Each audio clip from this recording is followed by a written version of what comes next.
Bonjour et bienvenue dans cette vidéo de présentation de la prestation AgriQuest Service Expert de l'entreprise Geosys. Cette prestation vous propose un appui dans le suivi des conditions climatiques et l'analyse de leurs impacts sur les productions végétales. Illustrons cela avec un exemple. Prenons le cas de la situation du blé australien cette année. Permettez-moi de détailler les cartes que je vous présente. Nous allons ici parler du cumul des précipitations comparé aux moyennes sur la période de juin pour la première carte, juillet pour la seconde, août pour la troisième carte et enfin septembre.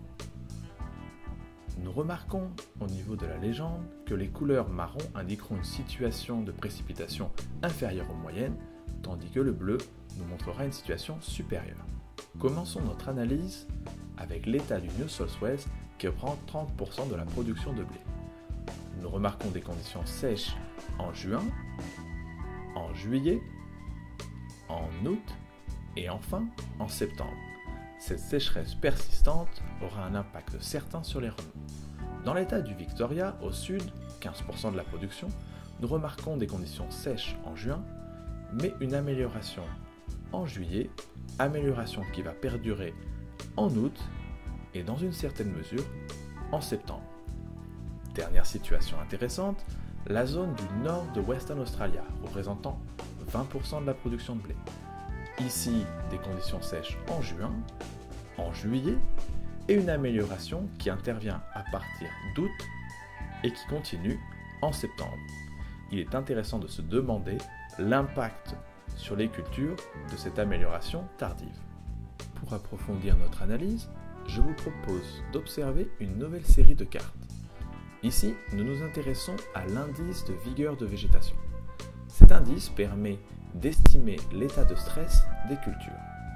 Nous allons donc regarder l'indice de végétation comparé aux moyennes en observant sur la légende que les couleurs rouges indiquent des indices faibles comparés aux moyennes, tandis que le vert nous montrera des indices supérieurs aux moyennes. Commençons l'analyse.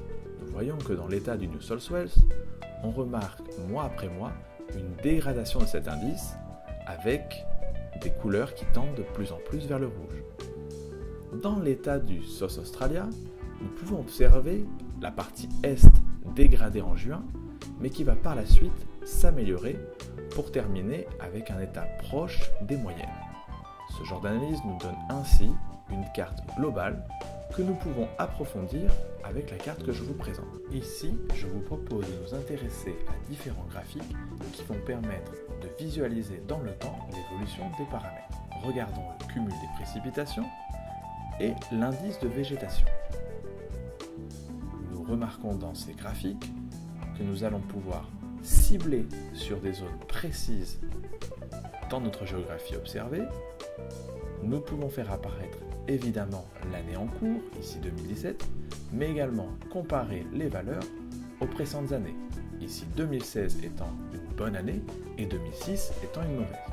Nous allons aussi pouvoir faire apparaître dans nos graphiques les moyennes pour la variable étudiée. Poursuivons notre analyse. Nous allons ici chercher à mettre en évidence les corrélations qui peuvent exister entre le cumul des précipitations et le comportement des cultures. Nous voyons un plateau au niveau des précipitations, indiquant un état de sécheresse, et en parallèle, des indices de végétation qui vont rester particulièrement bas. Si nous comparons ces précipitations à des années sèches comme 2007 et 2006, nous voyons que nous sommes inférieurs. C'est également le cas pour les indices de végétation de ces mêmes années. Ces éléments vont nous permettre, entre autres, de construire un scénario et des estimations en termes de rendement pour l'année en cours. Intéressons-nous maintenant aux valeurs et prévisions que nous pouvons utiliser pour notre analyse.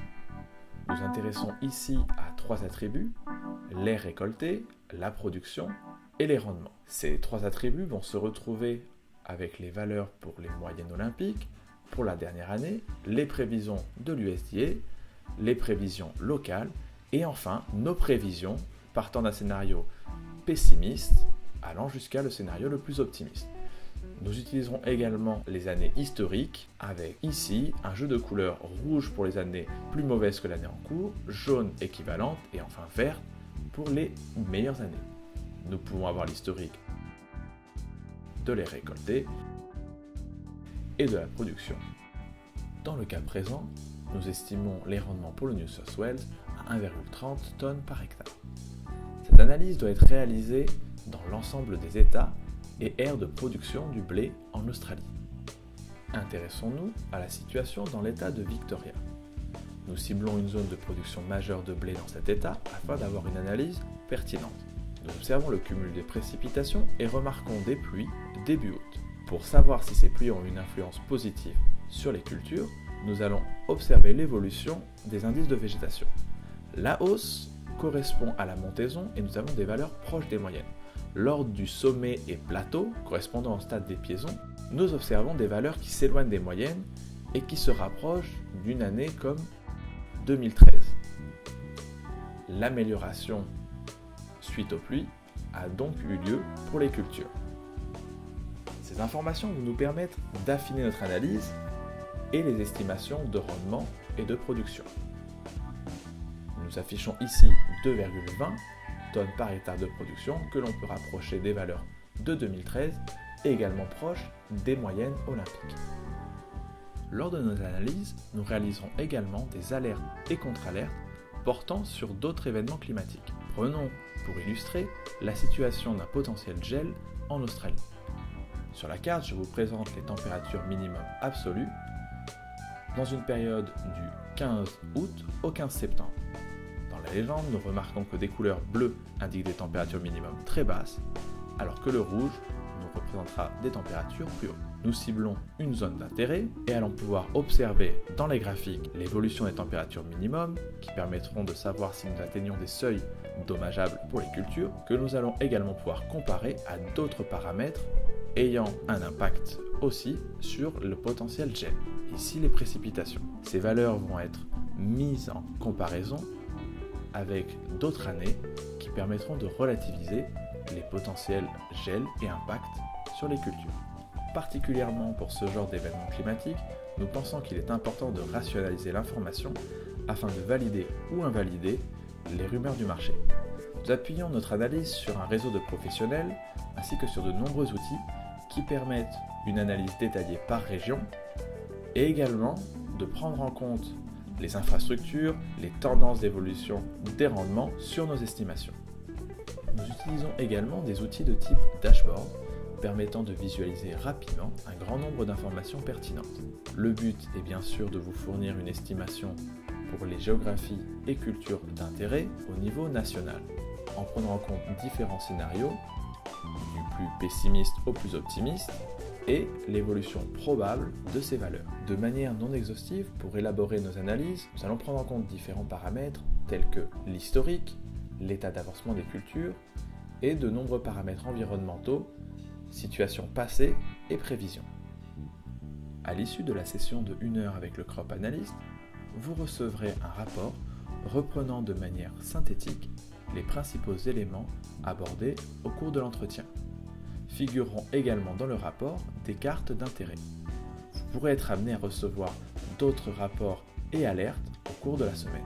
Afin d'en savoir plus sur notre offre AgriQuest Service Expert, je vous encourage à contacter notre équipe commerciale qui saura vous renseigner. Je vous remercie pour votre attention.